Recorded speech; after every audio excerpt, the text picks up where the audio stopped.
Clearly, as our country looks forward to an election in 7 months, we have a number of major issues to deal with.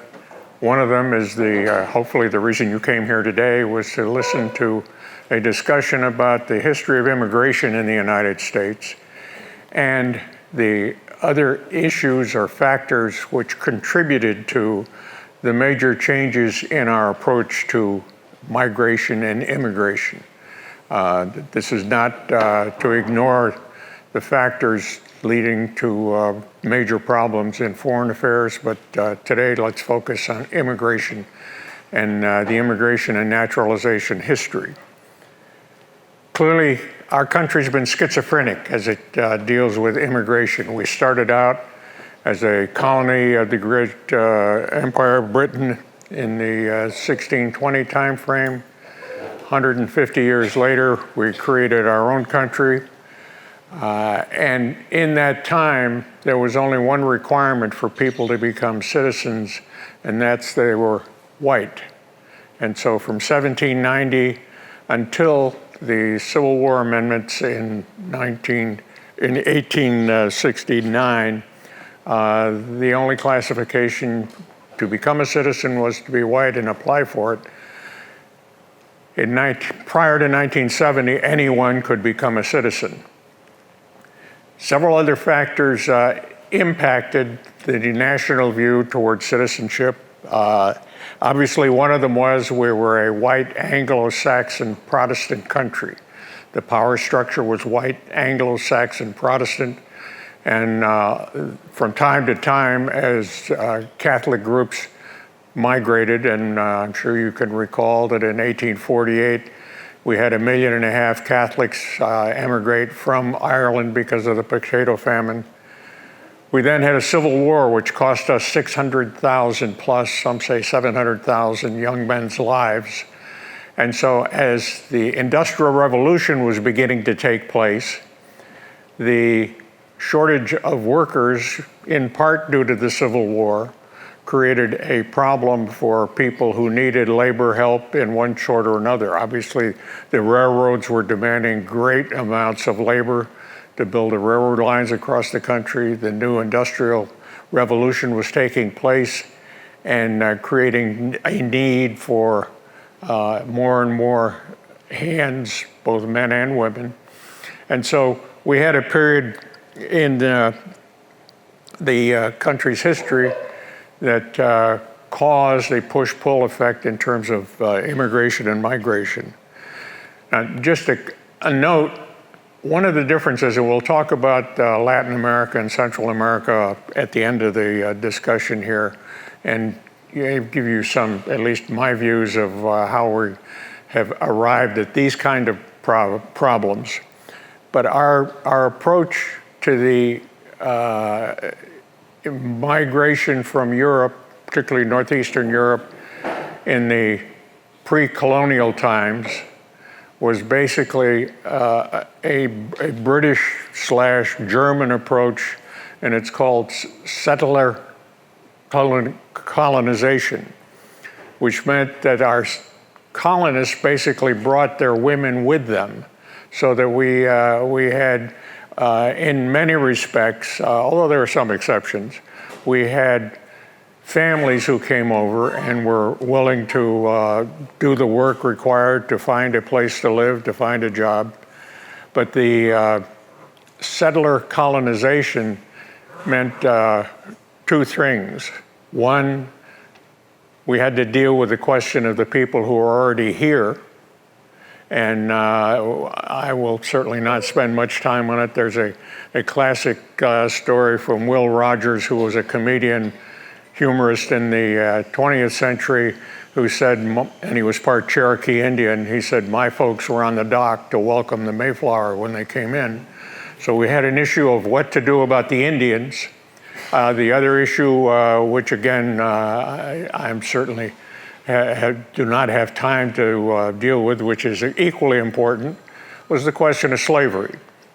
We imported into the United States 600,000 African slaves, chattel slaves, and they clearly offered a different problem, different types of solutions, and the Civil War was fought over that issue later.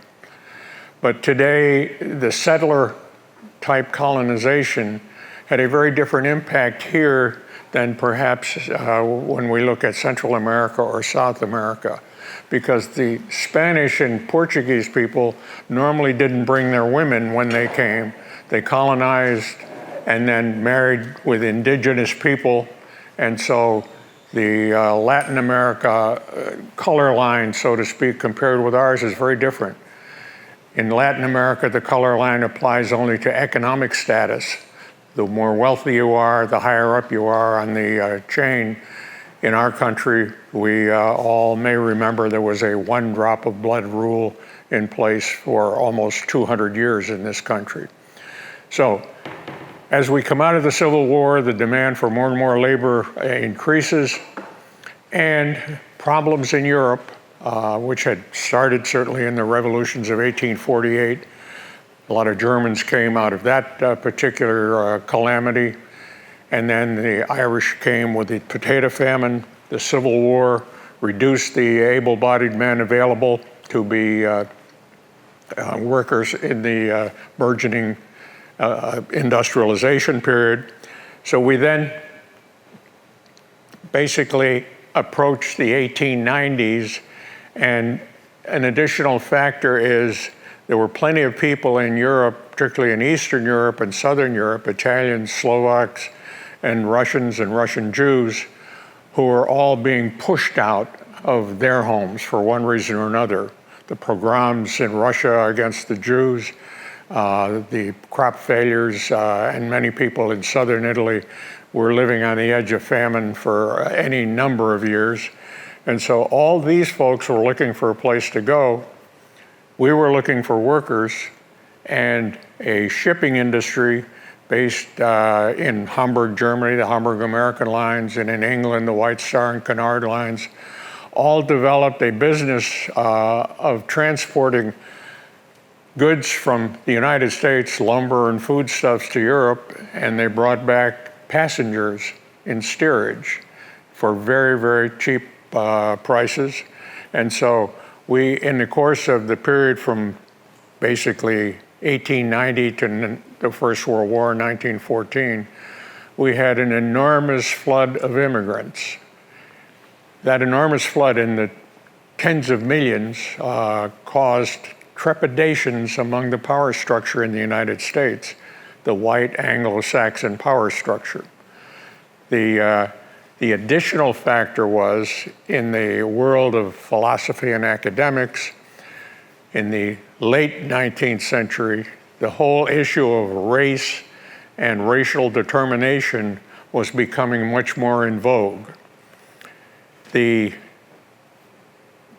publication of Darwin's book, The Origin of the Species, and then Spencer's additional line, Survival of the Fittest, caused white people essentially in Northern Europe and in the United States to become fearful that the white Anglo-Saxon power structure, both in Europe as well as in the United States, was being threatened by these enormous influxes of people from Eastern and Southern Europe. So the mixture of both the concern about the lowering of the race caused a new whole science to be developed over racial suicide. The people who were promoting these ideas obviously used some very real statistics that white Anglo-Saxon families were producing 1 or 2 children, and the families from Southern and Eastern Europe were producing 5 to 10 children. So the long-term outlook for the white Anglo-Saxon power structure was not looking great. So people in New England, and primarily in Massachusetts, Henry Cabot Lodge, a very famous senator, all began looking for ways to limit immigration. They came up with a very big menu of ideas, the most prominent of which was immigrants will have to pass a literacy test. Here we come into the typical American dilemma. The factories wanted factory workers and said, we don't want an illiteracy test, or we won't be able to get the factories workers we need. The power structure said, no, we need it. They're going back and forth on how to deal with this whole issue of the influx of, as many of the white people felt, the lesser breeds that are coming in. And it develops even during the war and right after the war into a new quasi-scientist called eugenics. Eugenics literally means the science of being well born. Eugenics developed out of this Darwin-Spencer theory that the white people are at the top of the food chain, the Nordic people are next, and then at the lower end of the food chain, in their words, were the Italians and the Slovaks, and then at the bottom of the chain, obviously, were the African Americans. These theories seem to fulfill the requirement that the white Anglo-Saxon Protestant leaders needed to maintain their superiority.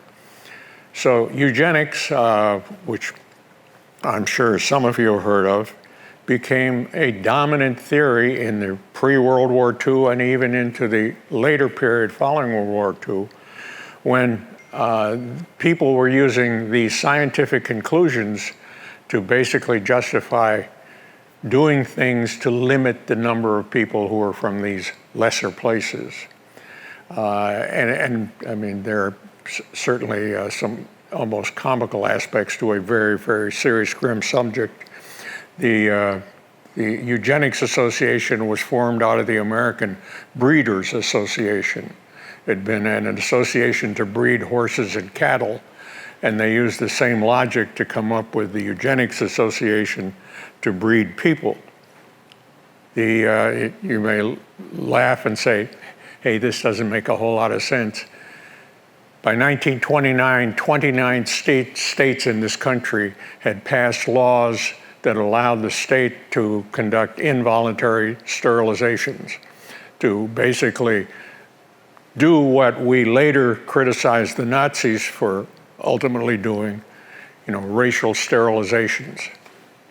And the Nazis, even at Nuremberg, for those of you familiar with the end of World War II, even claimed that what they had learned to do in their genocidal programs, they took from the United States, when 29 states, and at least one state up until 1949 still allowed involuntary sterilization of people in public facilities. So the period after World War II is period in flux about what the national power structure is going to do about the problem of immigration. And they finally, through a whole series of machinations, convinced the policy people, the power structure in Washington, to look at legislation to limit immigration. And in 1924, a law is passed called the National Origins Law, which basically assigned quotas to categories of people, obviously by their country of origin, so that the quotas would be dependent on how many people from that country were in the United States in 1890. You can do the math, and the tilt is 1890 was before the big influx of people from Russia, Italy, and Eastern Europe. So we came up with big quotas for Ireland, Germany, Britain in total. At the other end of the spectrum, under the national origins quotas, a country like Greece, while the UK quota was somewhere in the 150,000, the national quota for Greece was 4 people. So that the law had been basically designed so that the lesser people in the minds of the power structure would not be allowed to freely migrate or immigrate into the United States. That law, passed in 1924, lasted until 1965, so that immigration to the United States was largely controlled by the white power structure, and it was in effect until John Kennedy, in his run for the presidency, had produced a book called A Nation of Immigrants, and then Lyndon Johnson fulfilled that requirement and had a law passed in 1965. The country, going back to this period when the 1924 law was passed, and it's difficult for us to imagine the hysteria that kind of influenced several major activities in the country. In 1924, 50,000 Ku Klux Klansmen marched down Constitution Avenue in Washington, basically promoting the superiority of the white people and to denigrate the other folks. Now, there were counter demonstrations. The Catholics who were being discriminated against at that time marched down Constitution Avenue with 25,000 people. But it was a time in which the power structure all across the country was trying to maintain white superiority. In Oregon, they passed a law saying Catholic schools are abolished, not allowing Catholics or other religious organizations to have activities in the education field. So we have a period after World War I, moving into the 20s, we get the National Origins Act in 1924. And then, although we may remember some other descriptions of the 20s, the Roaring 20s, the Jazz Age, it's a dynamic period in terms of the general image of society or the approach to society. And clearly, as I mentioned, other issues certainly impacted what was going on. The Depression hits in 1929, 1930. The Depression obviously changes the dynamic of need for workers. 25% of our workforce is out of work. And so the whole notion of coming to this country is certainly at a different level or different dynamic. But I will tell you, on a note of personal humor, my parents came to this country in 1929, so I'm not sure whether they were looking at what was going on or not going on. The World War II, obviously, once again, requires us to send millions of men into the armed forces. The armed forces has their own struggles with segregation, et cetera. But the armed forces, following the end of the war, requires certain changes be made in the immigration laws. One is the War Brides Act. There was something like 300,000 war brides came from soldiers' wives in Europe. The Refugee Act came to allow 300,000 or so refugees from war-torn Europe to be allowed in the United States outside of the quotas. But the issue of the quotas still hung tough in this period in the 1950s. Now we have a new issue coming up in the 50s, and that's the Cold War. So the Cold War then requires people both here, and we'll talk a little bit more about it in Latin America, to basically defend their approach to the Cold War. Are you on our side or are you on the communist side? And we all, I'm sure, can remember the first great cataclysm that happened when Cuba becomes communist. And it sends shockwaves through Washington. And then we begin to look at how we in the United States can make sure that the rest of Central America and South America don't become communist. So that's the Eisenhower period. Kennedy moves into the White House. Kennedy promotes the notion of a nation of immigrants. Obviously, his grandparents had been immigrants. But the whole story of the 60s post-Kennedy is a new law passed by Lyndon Johnson. And again, if you know anything about Lyndon Johnson, he's one of the most effective, creative legislators we've ever seen in this country. For his own purposes, some would say cynical purposes, he wants to pass President Kennedy's law to say he is honoring President Kennedy's legacy. But whether or not his motivations were pure or impure, Lyndon Johnson passes a new law in 1965 which basically invalidates the 1924 law. It does away with the country of origin quotas. The new law, which basically for the first time allows people from the eastern countries, and I say in the Far East, as well as it puts quotas on Latin America and South America. So that, and again, some of us may have views of how cynical legislators can be. They stuck at the last minute in the law, even though the quotas were done away with. They said that people who had relatives in this country would be given preferential treatment and would come in quota-free. So they were still thinking that the Germans, English, French would still be the predominant population in the United States. Didn't work out that way. In the period from, I believe, 1970 to the year 2000, 50% of the new people who came to the United States were from Latin or South America. 25% were from the Far East. Other issues figure into these numbers. As you may well know, in the Vietnam War, we engaged the South Vietnamese as our allies, and then after the war allowed them to emigrate. I believe in 1960 there were 600 Vietnamese in the United States. In 1980 there are 2 million. Outside factors can change these dynamics, but clearly the 1965 law had a major impact, unintended, to bring a whole new category of immigrants to this country.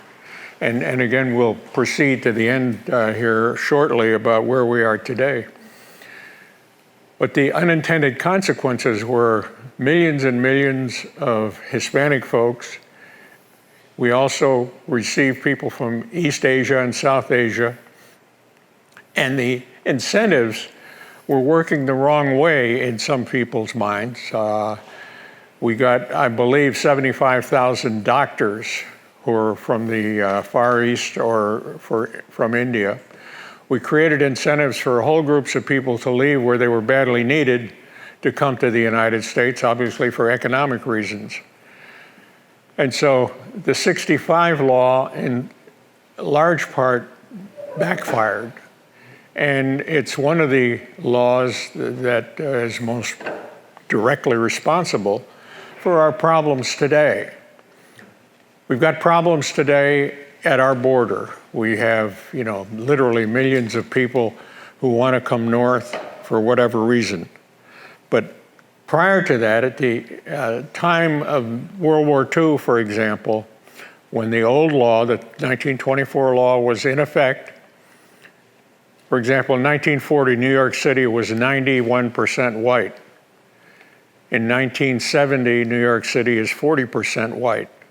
So the immigrant populations from the Dominican Republic, from Puerto Rico, and from other Latin American countries have changed the whole complexion of our society.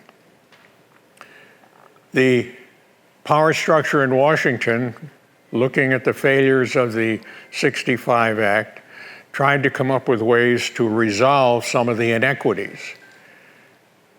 One of the ways, for example, in California, where California was seeing an invasion, as they called it, of Hispanic peoples, California had a Proposition 187 to deny public services to people in those categories that the largely Hispanic immigrants were. Proposition 187 ultimately failed, but California, which I'm sure you all understand has a very large Hispanic population, still suffers from the inequities in the system. Now let's turn to Central and South America. I mentioned earlier the Cold War, the fear of communism in the United States, cast a whole new shadow on Central America. Central America and South America were basically captives of the United States business economy. We had an operative policy called dollar diplomacy. Some of you may remember the first jingle about Chiquita Banana. Well, Chiquita Banana's company, United Fruit, owned 3 million acres in fee in Honduras and Guatemala. Our American countries controlled those countries. We put the dictators in place, and we allowed what was semi-slave labor to operate in those farms. Then, as the poor people in those countries began to get some traction and some knowledge from their brethren, other places up north primarily, the people who had been at the bottom of the economic pile began to organize. And the quickest way they could organize was around communist organizers. And so in the Central American countries, and to a lesser extent in South America, the countries began to have a communist insurgency. Obviously, we were still very much absorbed or obsessed with countries turning communist, and Castro in Cuba was a living example for our policymakers. But the Central American countries were most likely, because of the difference between the wealthy elite with their armies provided by almost the United States. And again, some of you may remember the Reagan years controversy called the Contra scandal. The Contra scandal was brought about by the Reagan White House manipulating sales of Israeli arms to Iran in exchange for enormous profits that the Reagan government could funnel to the Contras, who were a right-wing rebel army to bring down a left-wing government under a man named Arbenz.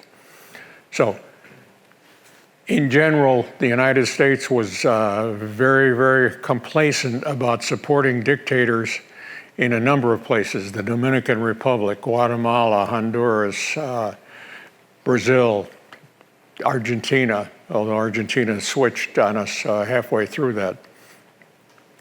So the Central American area became ripe for CIA activity, Contra activity, our attempt, meager attempt to push Castro out of power in Cuba. We brought people up from Guatemala to do that, failed miserably. The end result is in those countries, particularly Central American, but to some extent Venezuela and Colombia, the divide between rich and poor grew more and more crucial, more and more evident that people would do almost anything to find a better life.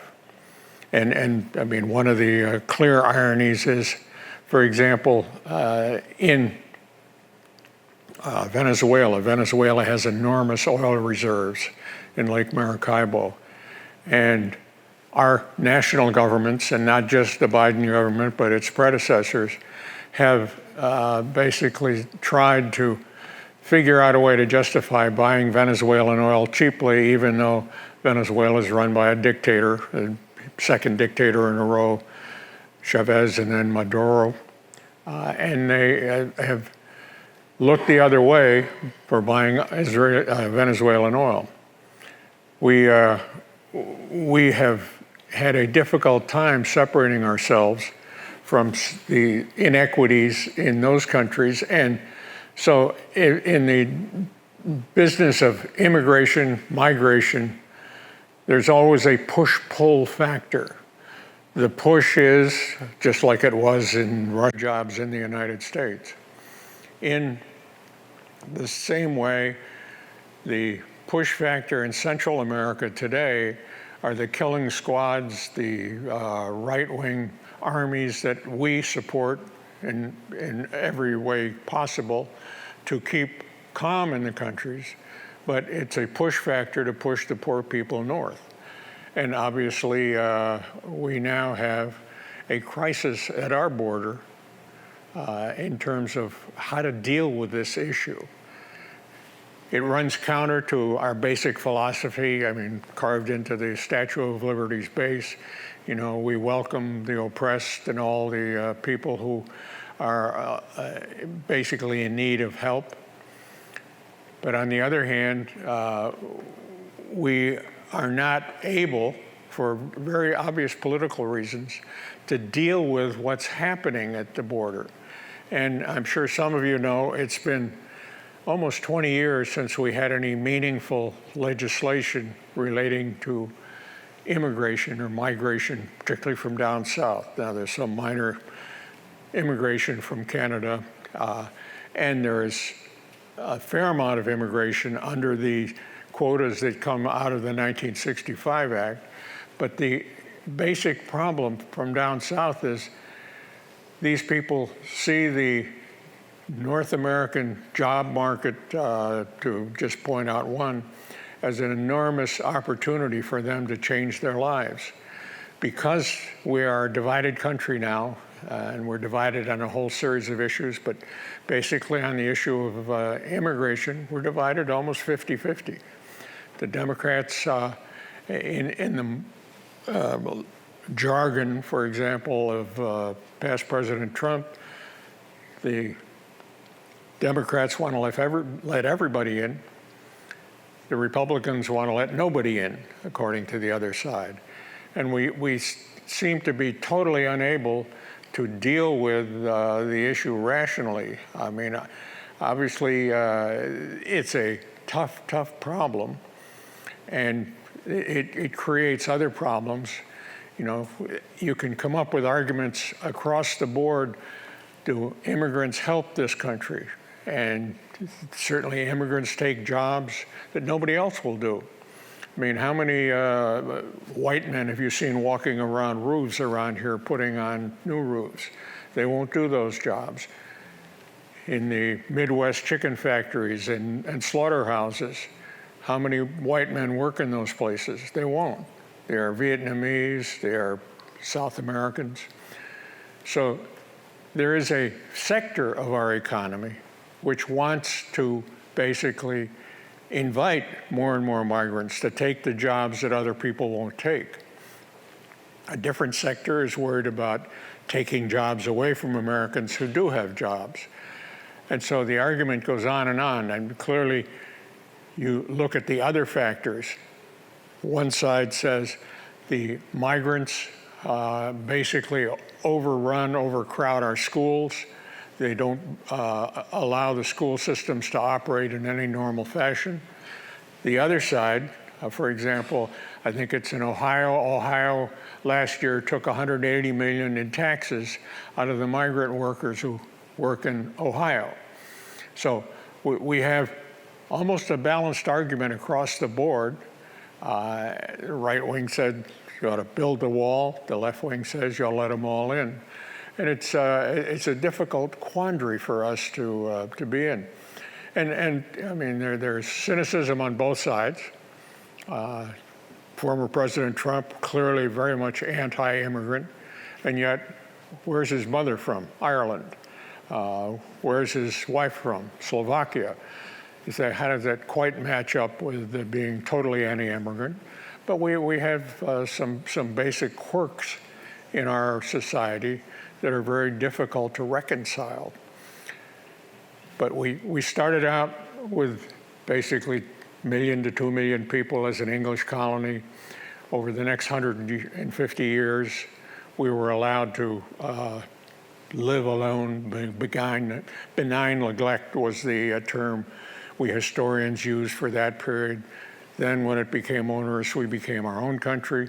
But we've been trying ever since to balance the need for workers, the need for people versus the downside. And clearly the governing philosophy has changed the dynamic several times over the course of our history. But we basically are here at another turning point in our history about how do we deal with millions of migrants from the South who believe they have a legitimate right under the general international laws of amnesty to be taken care of, to be allowed in. And so it's an enormous burden, and it's just one of the burdens added to the American taxpayer system and the American government, whether it's President Biden's government or President Trump's government. And so it's why next November, this government's going to be basically decided, and we'll either have all three branches under one party, or we'll have split government again, and we'll still be at odds over what the right course is. With that, let me sit down and take questions. If apparently I've numbed everybody. Yes, sir. I want to check the information on Venezuela. In 2018, the U.S. government banned imports of Venezuelan crude. Biden administration has recently allowed, but there was only one company that was allowed to do that. For a short period of time, they were boxed out for 3 years. The Biden administration has recently allowed that company to begin bringing crude in again. So the U.S. government is definitely not supporting a dictator. The two presidents that you noted were elected. They were both elected. I lived in Venezuela for 7 years, so I'm very, and I was there when Chavez was there. So I'm very, very familiar with the situation down there. Well, but why are so many people leaving Venezuela? Venezuela has been poor for quite some time.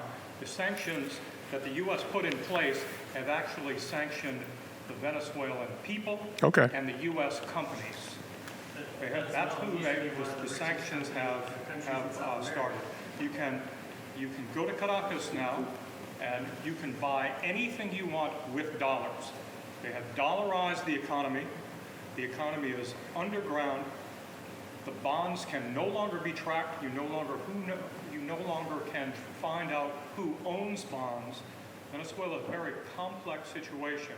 You cannot say that we have allowed two dictators to export crude.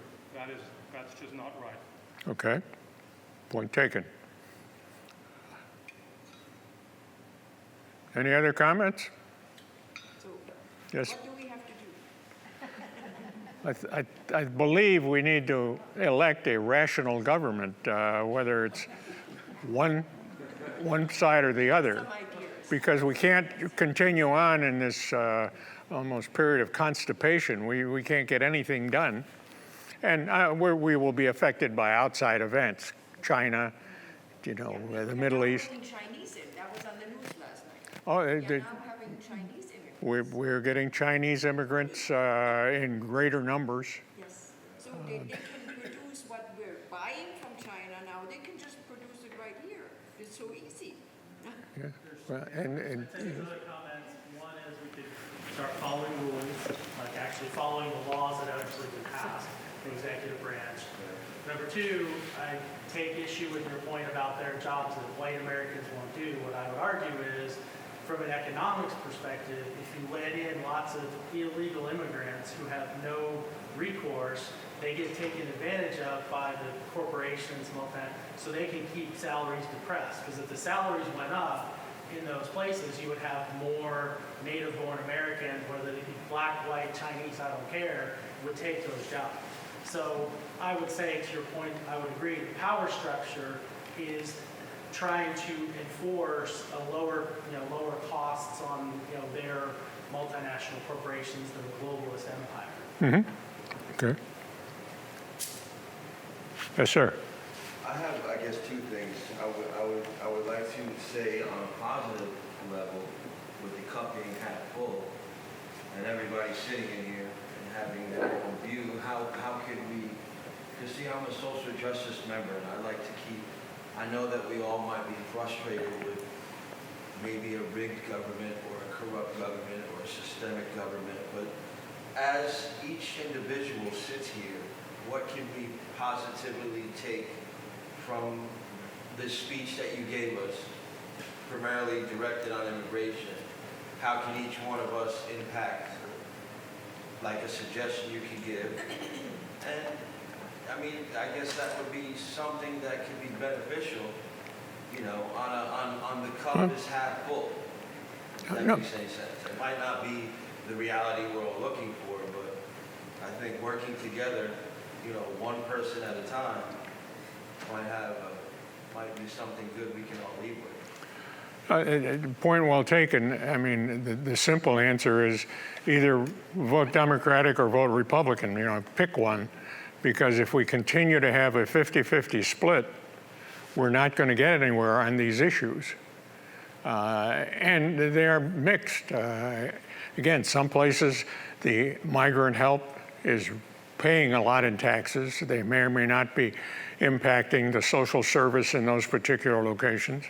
Other places, the claim is that they are just draining the social services. But so long as we don't have either party able to bring a solution to the table, I think we are, you know, destined for another 3 or 4 years of, you know, flatline. Yes. Is that in mind? Do you think we would be better off with a third party? Well, in theory, yes, a third party would be great. Historically, it's never going to happen. I mean, I certainly don't want to get into whether we like Trump or Biden, but most people agree it's a poor choice, but it's the only choice we're going to have. Yes. We've talked about the third party a lot, and you said they won't have the support because the Republicans or the Democrats are ruling. Well, as someone who worked in Washington and worked on presidential campaigns, I can tell you that a third party would not have the infrastructure to bring people to the table, bring people to the voting booths.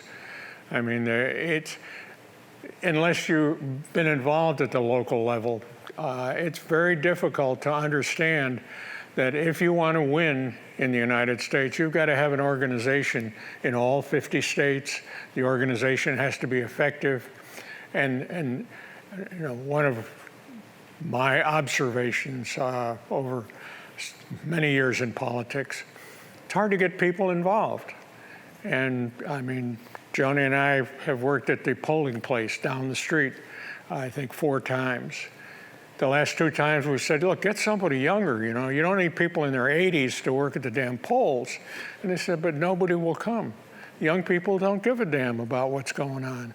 And you can say, well, that's always been like that. But trying to get people, and it's not, when I first joined a congressman's office, I had a list to make 500 phone calls to get out the vote, get out the vote. Obviously, it was self-serving. We wanted to get it out for us. She called 10 of her friends. They said, oh, politics is dirty. I'm not touching that. You know, please don't get me involved. Somebody might find out I worked for you. And so we have this history in the United States of being, what do you want to call it, apathetic or apolitical. It's difficult to get people motivated because we are such a rich, affluent country that unless you're on that bottom tier, and even the bottom tier, for example, I mean, clearly one of the standard issues in this climate of economics is that the people on the bottom are not getting well served by the government. Well, actually, people at the bottom of the pile, when you look at the national statistics, and people who are, you know, who were making 12,000, but when you add in the entitlements programs and all the other benefits they get, they're earning 40,000 a year. So there's no simple solution other than getting involved. If you don't like Mr. X, go for Miss Y. But the country, because we are all, I mean, all of us, for a large part, have a nice place to sleep, air conditioning, a car or two, and 4 television sets.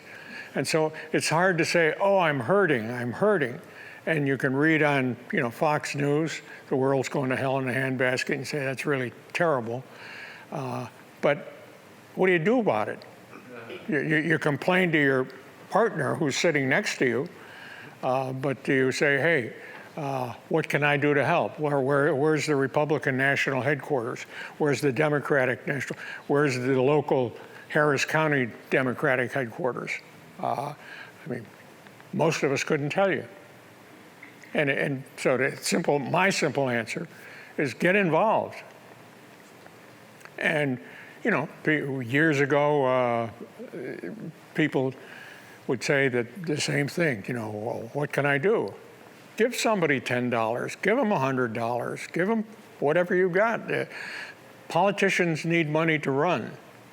And if, the middle class people don't give the politicians the money, then the people who have a lot of money give it. And which way do you vote? Oh, I vote for the car dealers, or I vote for the house builders. And so we need to get involved. And the third party idea is a nice idea, and people get euphoric about it, but it doesn't work.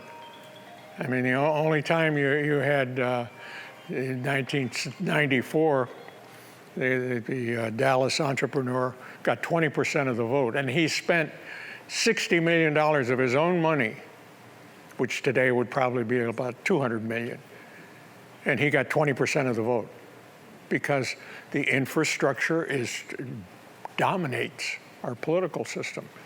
Is that good or bad? It's what it is. Yes.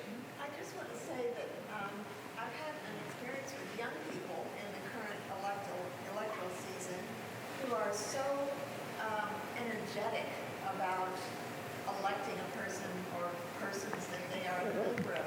They exude a lot of enthusiasm for the process and the possibilities of changing what they see as corruption in the Congress or whatever. And I just think the more that we can affirm the possibility or keep a view of possibility and have some enthusiasm, we can get other people involved.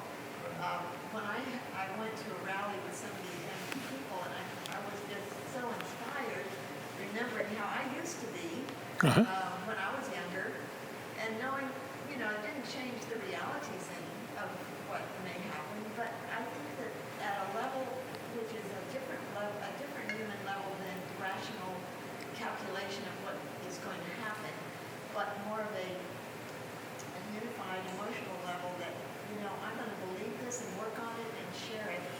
It does make a big difference, and there is a lot of energy out there among young people. Some are different, but there's a lot of energy out there. I hope there's a lot more enthusiasm. But in my long life, I've had various jobs. I taught at Lone Star College, and I taught government and economics at Lone Star College for 4 years. And I mean, the enthusiasm and these kids were all high school graduates, the enthusiasm for learning about the government was minimal. Mr. Hughes, why do I need to understand our 3 branches of government? Why do I need to understand who the first president was? Now, you may say all kids ignore those kind of things, but there is a culture in this country today, which, I'm on the tail end of, but these kids have different lives. I mean, they get a smartphone when they're 12, and all of a sudden they're talking to 200 people on their smartphone, and they don't know who lives next door. And so it's a different world, and I wish I had a simple solution. In my daughter's school, there's a Republican club and a Democrat club, and my daughter said it's social suicide to join either one of those. Okay, and there you go. That's at least one outcome. What What age are we talking about, high school? 16. Amy? So I have one point I wanted to make and then a question for you, and I'm so happy you're seeing that enthusiasm. I think one of the things, to your point also, from a social justice standpoint, is that what many of y'all may not know is that the government and civics classes in high schools are eliminated. I mean, I have 3 children, one out of college, one in college, and one that is in high school. And government is no longer being taught at those schools. And I can speak only from my personal experience, but I know that is something that I think needs to come back, because education and awareness equals, knowledge and power. And that then gets people excited. I think there are certain things, and obviously, Dad, as you said, social media is a way to really excite people and inform, but you have to make sure that you're exciting and informing with the correct information. And think about Brexit. A lot of people got behind that momentum and everybody voted for it, and then they realized what they voted for and they wanted to turn it upside down the next day. And so, social media can be a great thing or a bad thing, but I think to educate our students and our children now, because that is the future of our country and our world, is that a lot of these classes in our public schools and in our private schools are being eliminated. And Big problem nationally. and so I think people then lose awareness of what it takes to have these policymakers to make these decisions. And then I guess my question for you is going back early into your discussion today, but at what point in our country, and I'm guessing maybe it was around the 70s or 60s, at what point did we switch from immigration, with people coming in from Eastern Europe and all these different countries, to illegal immigration? Because I feel like that the scale has really tipped as far as percentages in that point. The basic change occurs after the 1965 Act, which, and again, there are lots of details that I have not mentioned, but prior to World War II, we allowed 500,000 Mexicans in free, no documentation required, because the farmers in California wanted to use those people and obviously misused them in some cases, but the Bracero program. They then, and part of that started just before the Depression and part of it after the Depression, but they forcibly took American citizens, Hispanics who had been born in the United States, and forcibly deported them back to Mexico, because the national government had said that it's not in our interest to allow those people to stay. We canceled the Bracero program in the 60s, and then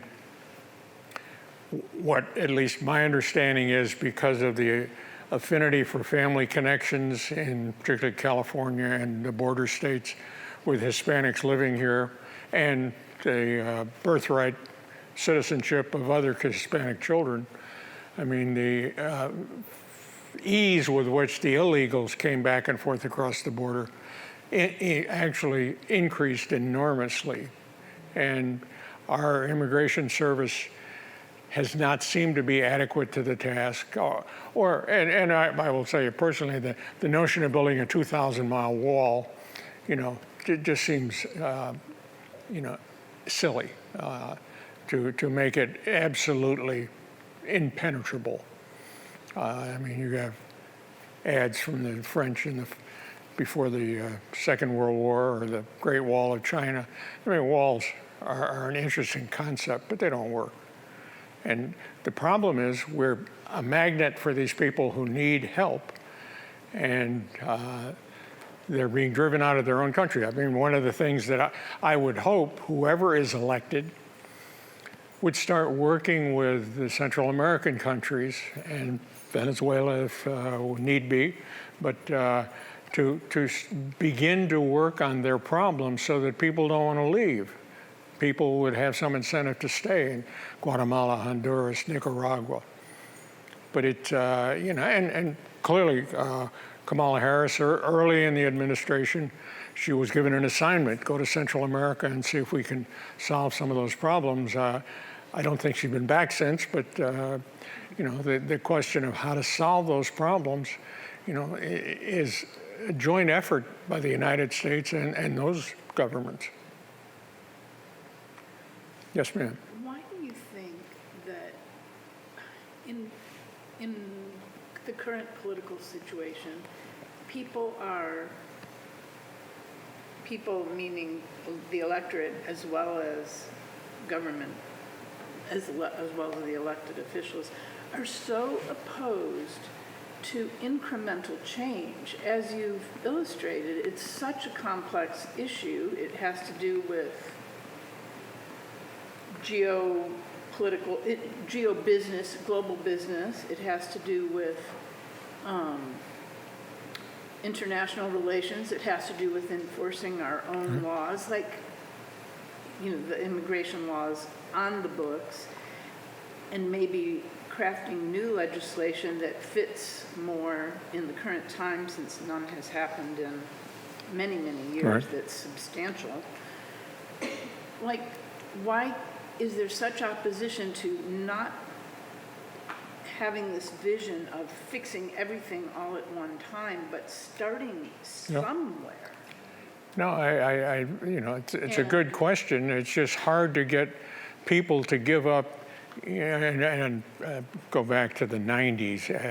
1990, we saw a basic bifurcation between the parties where, and again, one of my many jobs, I worked on the Hill at one point. In those days, Democrats and Republicans didn't hate each other. They basically didn't agree on a lot of stuff, but they didn't hate each other. With the election of Newt Gingrich in 1994, and I'm a lifelong Republican, so I'm criticizing a Republican, we began the process of dividing the country into two evil halves. The Republicans hate the Democrats hate the Republicans, and it's... that's why people don't want to get involved and get... But without somebody getting involved, it's never going to change. And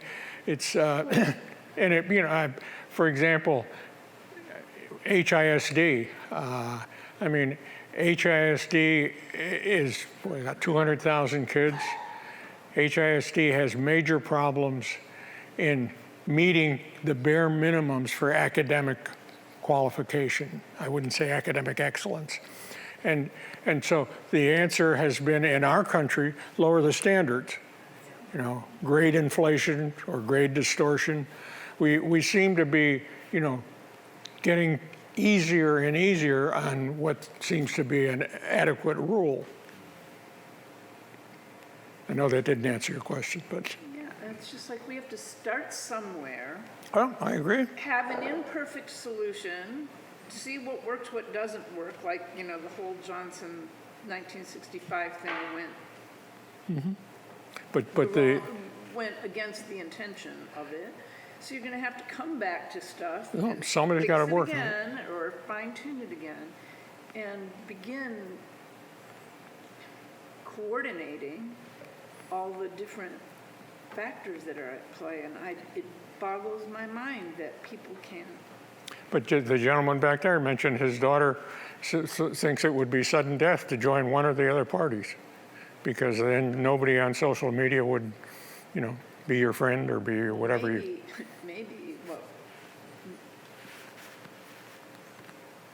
I gotta get in touch with my elected officials and say, I expect you and will hold you accountable to working across the aisle. And that's your right to call them and...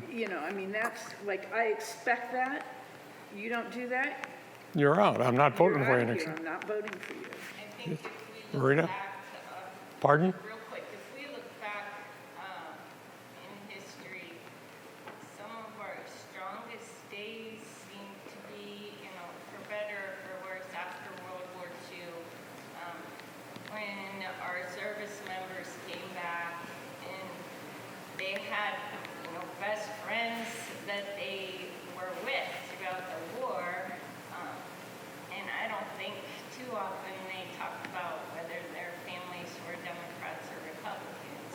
And later, some served in government, and they were able to be cordial and civic to each other, and their families were. So, I think having those life and death moments that they shared, they were able to have a different perspective. And be good leaders in many ways. And I think military service was something really critical.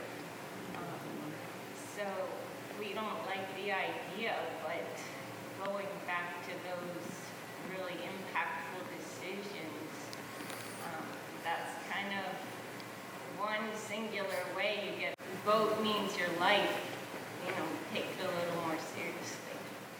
Okay. Marita, you had it? No, I just want to say a positive note. I'm a happy immigrant. 1960, I came in under the quota from Germany, and it took me 9 months to wait for my visa. I also had to learn the Constitution of the United States. I was given a booklet, and I made it, obviously. And I want to say, in all my years, so I've been here more than 60 years, I've never met anyone, not anyone, that wanted to leave the United States. So, big hand for this country. And I was either one, when I met President Kennedy, I actually met him in Detroit. I would have voted for him if he was the devil, because I was so young and just wanted to tell you how great I think this country still is, and that's why everybody wants to come here. But we do have to fix something. And I was hoping you would have the solution to this problem today, but we're beginning to find solutions, I hope. Okay. Thank you.